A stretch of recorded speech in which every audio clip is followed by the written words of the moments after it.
So you should have a handout in there. I don't know, my binder was empty, but there should be a handout in there called Bootcamp. So I can't tell you where it's at. Yeah. Developing, recruiting and developing a team. So really quick, where are people from? Indiana. Indiana. Wow, long way. Okay. Yeah. Was it Arizona. Arizona? Okay. What part? Surprise. Surprise? Is it a surprise or not? This is the West Valley. It's literally 30 minutes away. Yeah, I've been over there. And you're from Sacramento. Sacramento, the Rockford. Bakersfield. Bakersfield. Brother Tyler Hodge or? Pastor Record. Oh, okay. Okay. So, how many of you do Sunday school where it's several ages grouped together, like 5 through 11, or something similar to that?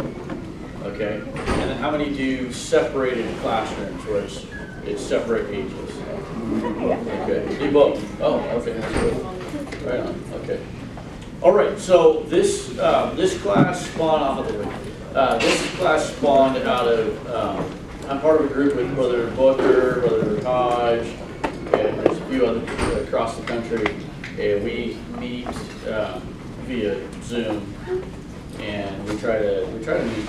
It's supposed to be monthly. It's been a little while, but one of the questions came up. We were sharing some pictures, and we have quite a lot of staff, and so one of the questions came up: how do you recruit so many staff? So that's kind of where this class spawned from. So I'm going to launch right into it. What time do we have till? You know, 2:50. Okay, all right. So first of all, if you can do it by yourself, your vision is too small. And so often when we start out, we do have to do it all by ourselves. I've been there, still there in some areas. I wear a lot of hats in my church. And so while you do need a team, this doesn't mean that you delegate everything. It doesn't mean that, oh, I don't want to work hard, and so I'm going to recruit some people to, clean the toilets for me. It just means that to expand your vision, you do need more people. So that's just why to recruit. So I'm going to read a little humorous story as an example for this. So this is a fictitious insurance claim, a response to an insurance claim. Dear sir, I'm writing in response to your request for additional information for my insurance claim. In block number 3 of the accident form, I wrote, quote, trying to do the job alone, unquote, as the cause of my accident. You said in your letter that I should explain that statement more fully. I trust the following details will be sufficient. I am a bricklayer by trade. On the date of the accident, I was working alone on the roof of a new 6-story building. When I completed my work, I discovered that I had about 500 pounds of bricks left over. Rather than carrying the bricks down by hand, I decided to lower them in a barrel by using a pulley which was attached to the side of the building at the 6th floor level. Securing the rope at ground level, I went up to the roof, swung the barrel out, and loaded the bricks into it. Then I went back to the ground and untied the rope, holding it tightly to ensure a slow descent of the 500 pounds of bricks. You will note in block number 22 of the claim form that my weight is 150 pounds. Due to my surprise at being jerked off the ground so suddenly, I lost my presence of mind and I forgot to let go of the rope. Needless to say, I proceeded up the side of the building at a very rapid rate of speed.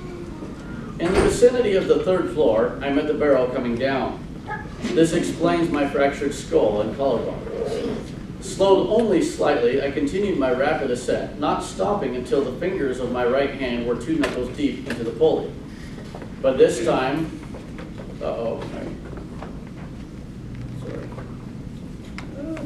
By this time, I had regained my presence of mind and was able to hold tightly to the rope in spite of my pain. At approximately the same time, however, the barrel of bricks hit the ground and the bottom fell out of the barrel. Devoid of the weight of bricks, the barrel then weighed approximately 50 pounds. I refer you again to the information in block 22 regarding my weight. As you might imagine, I began a rapid descent down the side of the building. In the vicinity of the 3rd floor, I met the barrel coming up. This accounts for the 2 fractured ankles and the lacerations of my legs and lower body. The second encounter with the barrel slowed me enough to lessen my injuries when I fell onto the pile of bricks, and fortunately only 3 vertebrae were cracked. I am sorry to report, however, that as I lay there on the bricks in pain, unable to stand, and watching the empty barrel 6 stories above me, I again lost my presence of mind and let go of the rope. The empty barrel weighed more than the rope, so it came down upon me and broke both of my legs. I hope I have furnished enough information sufficient to explain why, quote, trying to do the job alone, unquote, was the stated cause of the accident. Sincerely, a bricklayer. So don't try to do the job alone. I have been there, not that extreme, but I have been there. A few years ago, so every year we do, I'm from Washington State. Every year we do fireworks as a fundraiser. It started a long time ago. I did this little tent as a youth fundraiser, and then it expanded, so we do several tents and we do fireworks every year. So it was getting close to fireworks season, and I was working on our Sunday school theme. We do really large sets and everything. So I was working on, it's upstairs in the whole building, and we had a real creek. They built a creek and had water pumps and everything, and I was up there by myself. And of course that's against the rules, you know, if you work in construction and all. But I was up there by myself. It was late at night, and we had, at the time, we had a loft, and we had, our sound system was in the loft, and I was playing some music with my phone, and it was plugged in, you know, it didn't have Bluetooth, so I was just plugging my phone in up there. So I'm plugging in these water pumps and everything, and all of a sudden it starts working. I'm like, oh yes, this is looking cool, it's bubbling, it's going around. Well, then one of them, it slips off, it wasn't glued properly, so just the geyser starts spraying inside the building. So I'm like, oh no, so I'm jumping to go turn it off, and I jump over the rail to, there's a deck that goes into the castle. I jump over the rail, I land in the water, and we got river stones in there to make it look realistic, and I land on one of those river stones about this big, and just twisted my ankle, land on my back, can't hardly move. I crawl over and turn the water off. My phone's in the loft, and you have to climb a ladder to get to. Luckily, I had a work phone in my back pocket, and I was able to text somebody and help me down and go to the hospital. And then that year, fireworks, we have pictures of it all year. I'm doing sales and everything on crutches. So I was trying to do it alone. Now we have a team that helps tremendously, and they are super involved. So that's, I'm having some issues with my computer here. That's why don't try to do it alone. Oh, come on. All right, so that's just kind of a couple brief things of why you wouldn't want to do a job alone. The other thing is, too, is an expansion ministry. I'm going to get to that towards the end of the handout. I think there's something on there about that, but expanding your impact in your ministry. But I want to get into how to recruit. And I'm guessing that that's why a lot of people are in here, is how to recruit and how to get people involved. I have there, do they run when they see you coming? So I have found that a lot of people do want to be involved in some form of ministry, but they don't know what. They don't necessarily know what. I just had a phone call just the other day, somebody that's been in church for a long time, and they feel like it's time for them to step up, and they're like, I want to be involved, but you know, you have enough people in Sunday school. I was thinking about the youth department, and so people want to be involved, but sometimes they don't know what. Now, if they're not sure where they fit, here's the thing that I, like with Sunday school, it's kind of like a little church. You know, in the church, even a small church, you have all these, quote, positions, right? You have the song leader, you have the preacher, you have altar workers, and you know, a lot of these are cross-pollinated, obviously, but you have all these positions. And so the Sunday school is the same way. You can have these positions that are available. And the other thing is, remember that it doesn't have to be all or nothing. And I think that's why they run on this income, is because sometimes it's like, hey, do you want to be in Sunday school? I want you to come here and help set up on Saturday, and I want you to be here every Sunday morning, early, and I want you to get on the bus and go on bus ministry, and I want you to do this for the rest of your life. And so when that's when people feel like, okay, do I want to be? No, I don't want to do that. So here's a suggestion: is make low commitment opportunities.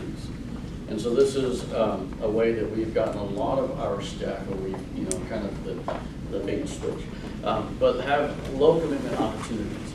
So, they call them cameo appearances.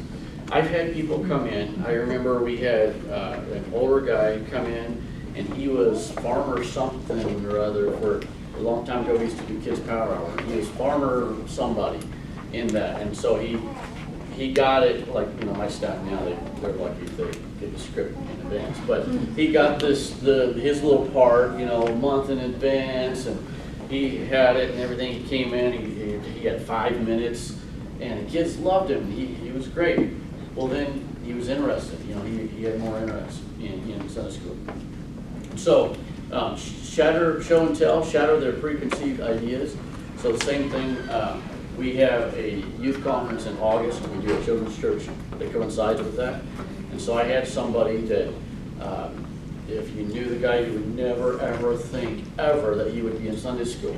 And so I asked him, I said, hey, would you be in, and I just want you to be kind of there, I want you to dress up in army clothes. You can have somebody, a great player, and if they don't have a team mentality, they're going to just tank your team, right? And so don't look just for talent, get the right people on the bus. And what I mean by that is people that can share passion and share the vision, and they see like what this is all about. Because once people do that, they'll learn. They'll learn how to play the guitar, or whatever that talent is that you need. They'll learn it because they're passionate enough to pick that up. Versus if you have somebody maybe that's talented, I'm not saying, oh, you're talented, we can't use you, but sometimes if somebody's talented and they don't have the right attitude, then they're going to hurt your ministry more than help it, even if they can play the piano great.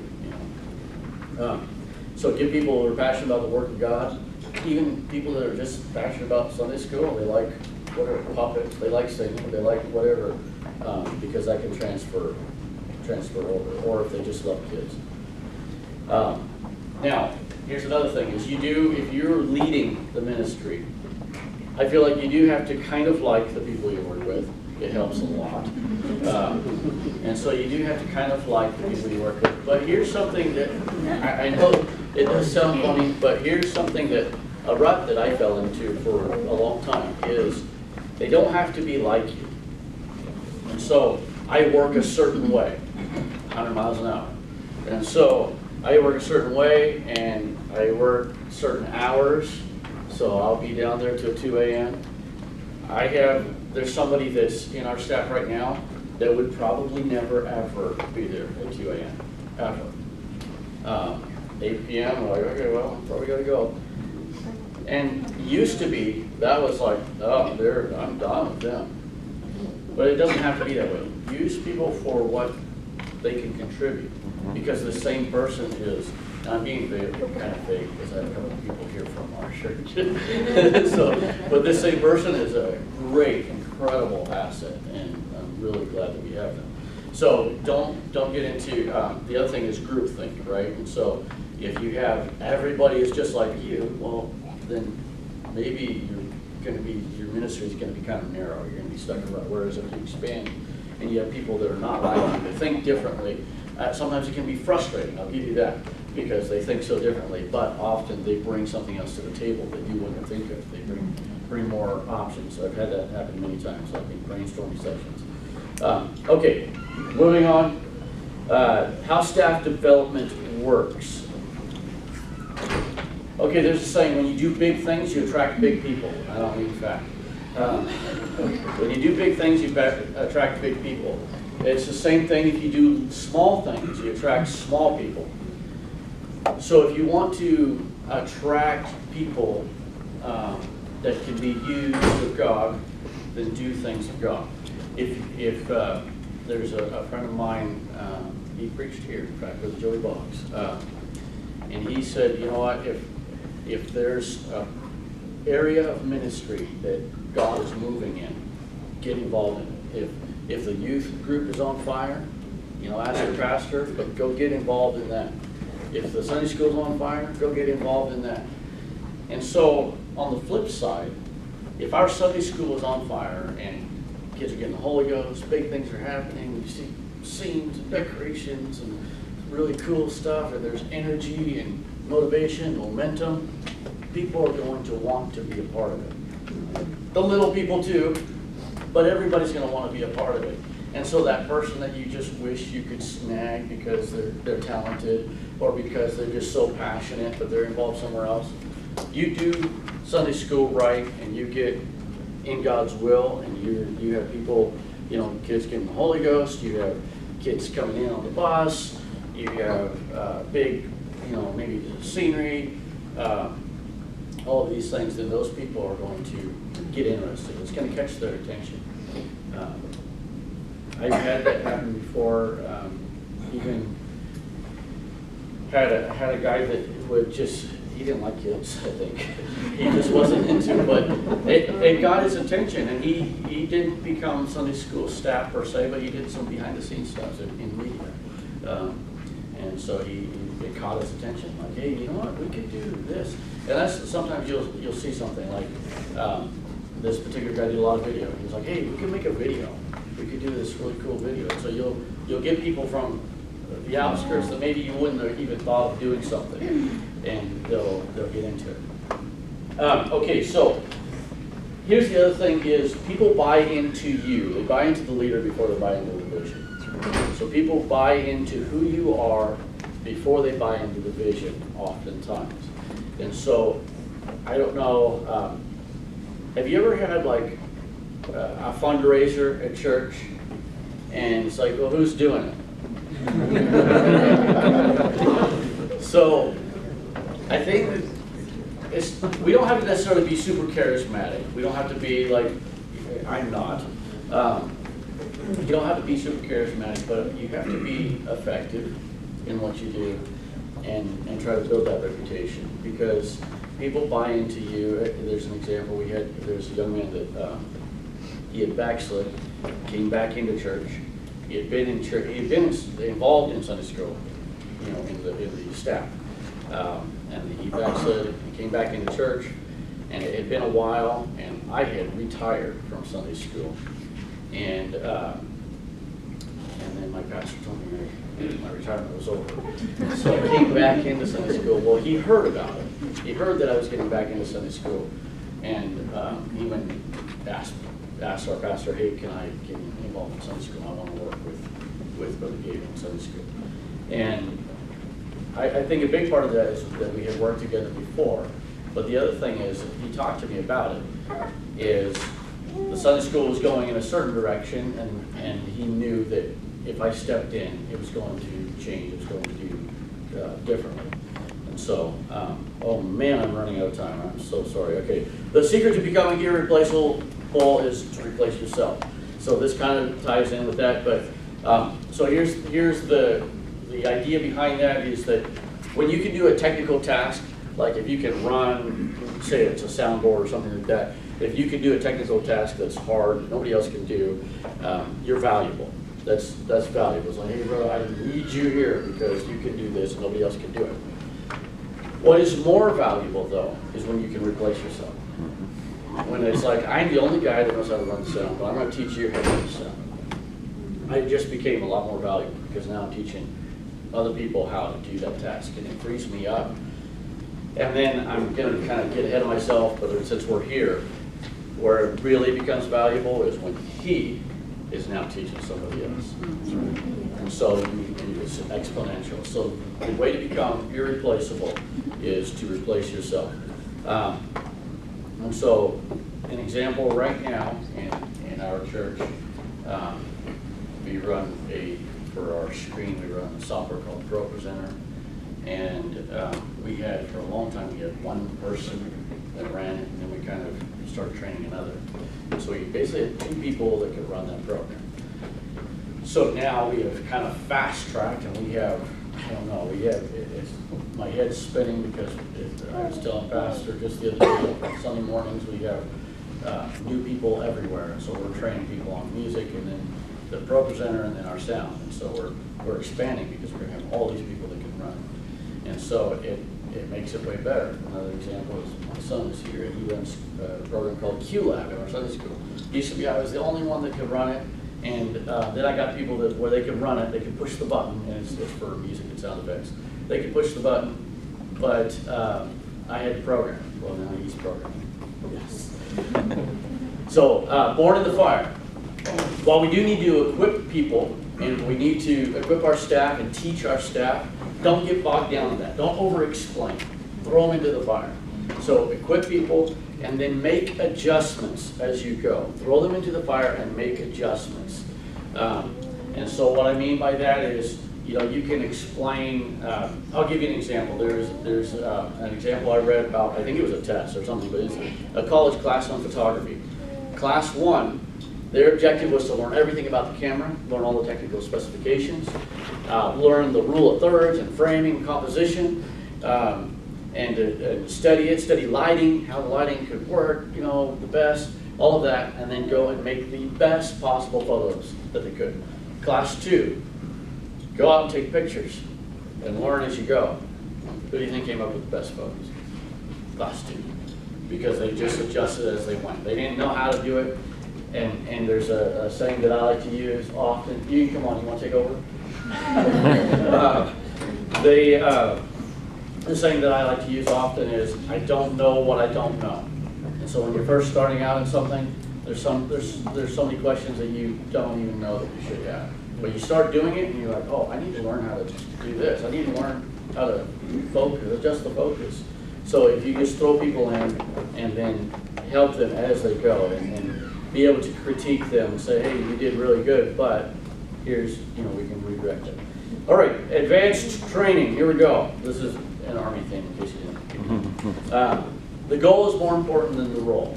So I have a no for myself, see above, get the right people on the bus. So, and here's the other thing is, while leadership structure, I believe is important, there should be a structure. Everything rises and falls on leadership. Don't get too caught up in the hierarchy. I don't, we have in our Sunday school staff right now, I should have mentioned this in the beginning, our Sunday school staff on a given Sunday is 10. So we run 10 staff. But our staff role, or however you call it, is, I think it's at 37. So we have 37 staff that we rotate through. And there's many that are in more often, I mean pretty much every week, and there's many that are in more often than others. And some people are only in once a month or once every other month, because that's all they want to do. But that's my staff role. It's an Excel sheet, shows how much they've been in. And so, but with that, we have some people that are super experienced, and then there's some people that are newbies, and they kind of know where they sit. There's no management hierarchy or anything like that. So don't get too caught up in that. It's just, the goal is what's more important than the role. All right, the sweet spot. I told this story before, but I just want to give an example. John Wooden, famous basketball coach for UCLA, used to take his players, and he would, when he got them for the brand new in the season, he would watch where they played, and he would make notes, and then he would go out on the court, and he would make a circle, and say, you only shoot, number 11, you only shoot from here, because he would notice that's where they shot the best. So everybody had their point, and then it was his job to design plays where they could get to those spots. And so everybody has a sweet spot, and they might have more than one, but you'll notice after a little bit of time, it could be pretty short, is everybody has a sweet spot. Put those people in the sweet spot. Don't try to make, a great actor. Don't try to, an example is, we have somebody that's kind of new, and I was like, okay, I want him to learn like all these things. I want him to learn how to do Q-Lab. And so he learned how to do Q-Lab. But he's a great actor. He's over dramatic. He's just fantastic. Oh man, 3 minutes. Can we do it? Special Forces training. Make a statement. this is talking about a mission statement. And, you know, mission statements, they had their round of really big popularity and everything, and I'm all for mission statements still. But really, the point is have a clear vision, have a clear mission. What are we doing? What's the point? What is it that we're doing here? Because we can get sidetracked. We have a lot of things happening in Sunday school that, like I talked about, all the different hats, right? We have a lot of things happening in Sunday school. It's easy to get sidetracked on, well, what are we doing in Sunday school? We're trying to make it light school. That's what we're doing. But no, that's not what Sunday school is about. We're trying to get kids filled with the Holy Ghost. Right. And so make sure that that mission is clear, and you have to say it again and again and again and again and again until people finally get it. And then make sure that you're hand in hand with your pastor. Make sure the vision, you're not just going off over here in left field. Brother Julian, we were just talking about the conference, and the pastor of the host church wanted the theme to stay the same in children's church as it was for the conference, and so they had to tie their script into that theme. And so in youth ministry as well, when I first started, I remember I had my vision, and I tried to tell my pastor, hey, look at my vision, can we do this? It's the wrong approach. The approach is, Pastor, what do you see? What is the vision? And let me interpret that in the Sunday school method or the youth ministry method. But I'm going to do the pastor's vision. I hear creaking the doors all the time. All right, the pinnacle. Kind of the example, this is where I said I was jumping ahead. The pinnacle, though, is when you've developed a staff into leaders and they start training other staff. And so that's the pinnacle kind of your leadership or your ministry, is when the leaders begin to pour back into you. They are training other people, and your staff is expanding exponentially. It's expanding, and so and then leaders start to pour back into you, and that's the best position to be in, is when your leaders.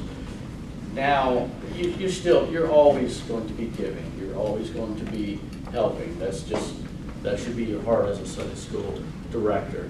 You're always going to be helping others and helping staff, but there could be a point where that staff is pouring back into you, and they're bringing you resources. We have somebody in our staff that, man, they got on, they're excited, and they'll just show up. He showed up with a helmet. We were doing a medieval thing, and it's like a real helmet. He's got this whole costume, and I was like, wow, he buys it himself, We were trying to get some snacks and stuff in the backstage for the staff, and he bought a little fridge, brought it, so they pour back into it. All right, don't stop now. We got to stop now. Don't stop now, so take a step back and make sure that your vision, your current vision, isn't too small. This goes back to tunnel vision and group thing. So take a step back every once in a while, yearly, whatever, and say, okay, we're going on this track, and this is how we do things. Make sure that your vision isn't too small. Talk to your pastor. Hey, sometimes priorities shift, right? And they change. Talk to your pastor. We had something just recently where he said, I don't want to do that anymore. Okay. We've been working on it for a couple months, but fine. We're going to shift because it's the pastor's vision. We're going to do something different. And so, and then come to events like this. It expands your vision. An example is, we rarely in our Sunday school do object lessons. And Brother Booker does all kinds of object lessons. Our strong point is we do full-on acting and costumes and that kind of thing.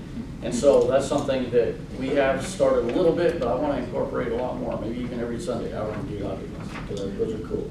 And so come to events like this and see how other people do it. Okay, are we there yet? Crossed out. Are we having fun yet?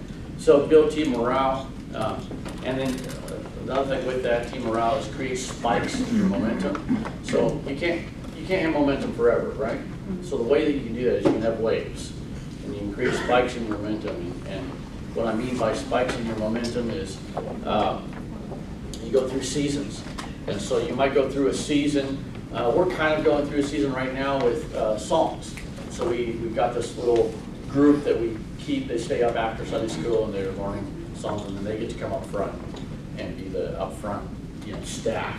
and they get to wear some costumes and stuff. So it's like 10 kids, I think. And so we're going through a season right now where we're learning all these new songs, and they're getting to learn the action and all that. And so that can be a spike. The other thing is like, okay, now we're gonna focus, and you don't let anything else drop, but you're like, now we're gonna focus on the bus side thing. What can we do? We're gonna spike things there. We're gonna focus on the acting. How can we spike things there? And so you can build momentum, little waves inside of your whole ministry. Okay, we're out of time. Thank you guys.